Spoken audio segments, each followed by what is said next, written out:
What's up, Epic 7? Tristen Wulf here, bringing you a video to explain what seems to have got a lot of people confused. How does Zeo's passive work? How fast does my Zeo need to be? It's the simple question everybody wants to know.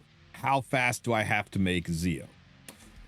Well, right now, you get a 20% combat readiness bonus at the start of the battle before anybody even takes a turn, even Harsetti, and that's what makes Zeo so fast. But Smilegate was found that their golden boy here, that they wanted to go first every single battle, sometimes was getting outsped. Sometimes 20% wasn't enough, so they bumped it to 30%. But it's only 10% more. Is that really enough?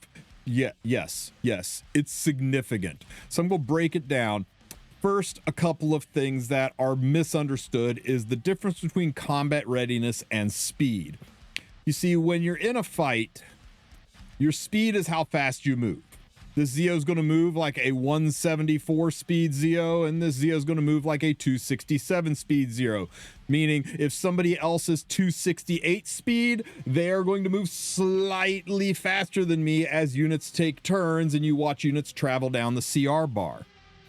But placement at the beginning of the fight, your pole position when the fight starts, that's where things like speed RNG and CR boosting from Zeo start to matter. Now, we call it speed RNG, and it's a little bit of a misnomer, right?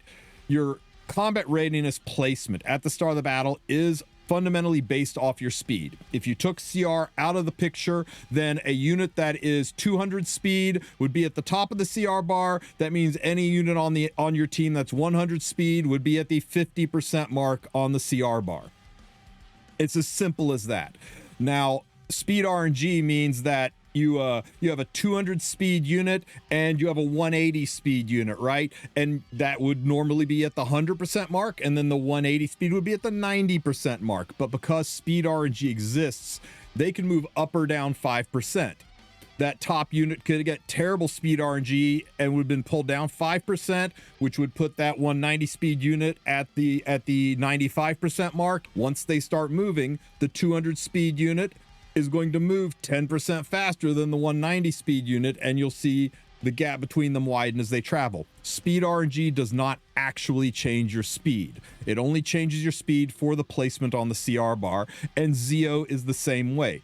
This boost does not change my speed. I am not going to go 267 plus 20% speed, but it's going to use 267 plus 20% for my CR placement on the CR bar. So what's that mean? That means my Zeo, who is currently 267 speed, is going to get 20% boost to his speed. So he is going to place, his pole position is going to be in the same spot as a 320 and a half speed unit. So if I'm facing a 320 speed Renak, I'm going to CR place in the exact same spot as that 320 speed Renak. Actually, I'll probably place a half of a speed ahead of her. Now, speed RNG can mess that up. A 320 speed Renak can speed RNG me by 5%, or my Zeo can 5% speed RNG that Renak. So we're kind of in that neck and neck spot where it's really a coin toss as to whether I go first or a 320 speed Renak goes first. Let's say I go first.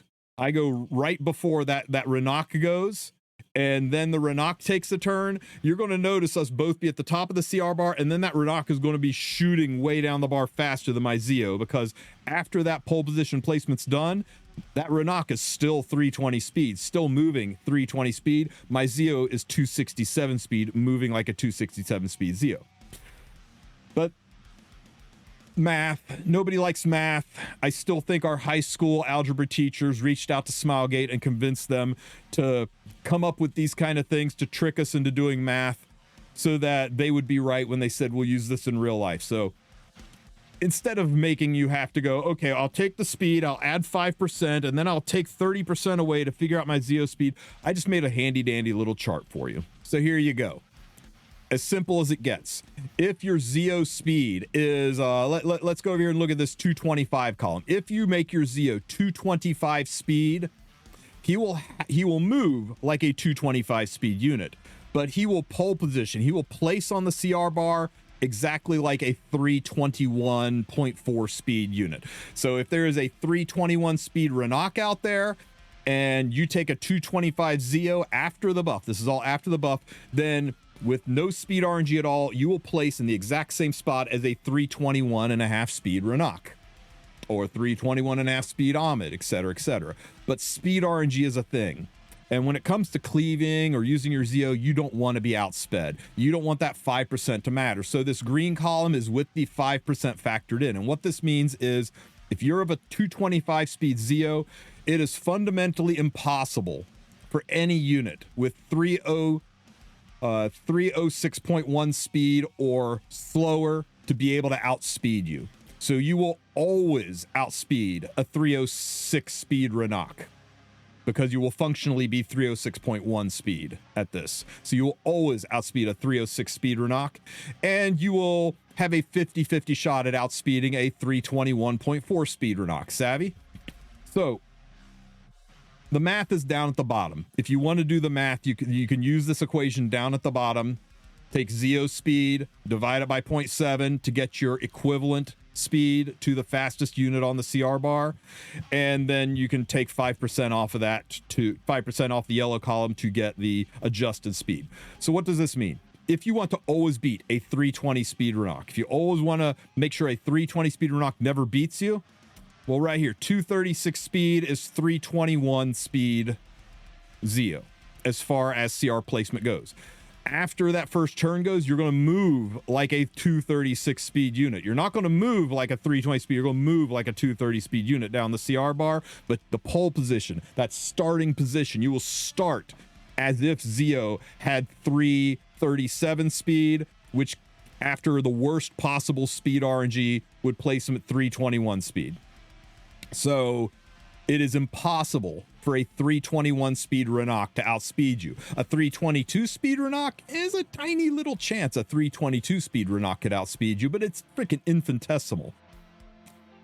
If you wanted to do 250 speed Zeo, a lot of people are like, oh, 250 speed Zeo, that means 340 speed, I'm good for everything. There is one person on the server who is currently running a 340 speed Renok. And I'm not even sure if he has that gear on her anymore.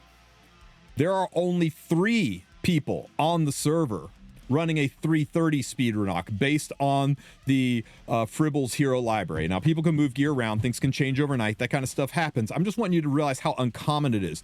325 speed Renoks, at last refresh, there was only 28 people with a 325 speed Renok. So when you hear somebody say, I don't know, 330 speed Renoks are common. No, they are not. They're a fraction of a fraction of a fraction of percent of players. They're incredibly uncommon. Now, 320 speed Renoks, there's over 100 320 speed Renoks out there. I still wouldn't call them common, but they exist. So yeah, just because you see a streamer doing it, just because you've seen a screenshot doesn't mean it's common. It means it exists. So I think it all depends on the ELO you're playing at and where you're swimming as to how fast you make your Zeo, and you're going to have to make that determination. I think if you are just trying to get your Masters or Champs frame, you know, you're trying to get your skin and, you know, just playing in the low ELO, I think 225 to 235 speed is perfectly fine. That makes your Zeo on par with the top 100 Renoks and faster than the top 100 Renoks. And that's what you're going to see in Champs. Now, if you're wanting to make an Emperor or Legend push, then maybe you're in that 235 to 245 speed range to make sure that those 1 or 2 330 speed Renoks out there are not coming after you. And the only reason to go above 245 speed is if you plan on competing in the E7 World Cup, or you want to be able to say, he took Renok and 2 speed imprints, and I don't want to ban those speed imprints, so I'm just going to leave those speed imprints in place. My Zeo will still go first. I mean, that's some crazy level tech, but you can see this is allowing us to go from what was on the average a 260 to 270 speed unit and drop them down into the 225 to 235 speed range, maybe 240 tops. That's a huge drop. Being able to immediately knock 20 to 25 speed off of a unit, that's 50 gear score going back into the units. You're going to be able to build lots of damage or lots of bulk or even lots of effectiveness if you want to not have to worry about soul burning as S3. You can still stack effectiveness to not require the soul burn.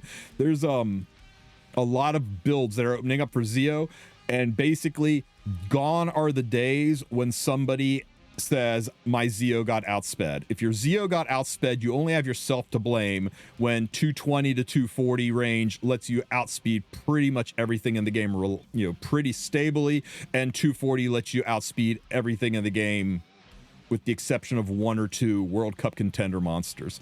So there you go. Hopefully this chart helps you guys out. Feel free to screenshot it, share it around. If my math is wrong, let me know, but I don't think it is. I've double checked it, but there you go. So if you have any questions, ask them in the comment section. Don't forget to like and subscribe, and good luck out there, guys. Take care, Epic 7. Special shout out to my Wolf Pack for supporting me on Patreon. Thank you so much. If you would like to become a Patreon supporter, click this link right here and become a member of the Wolf Pack. You will be able to get ad-free videos, advanced access to videos, as well as other special perks through your membership. So check me out at patreon.com/TristenWulf, and I'll catch you in the next one.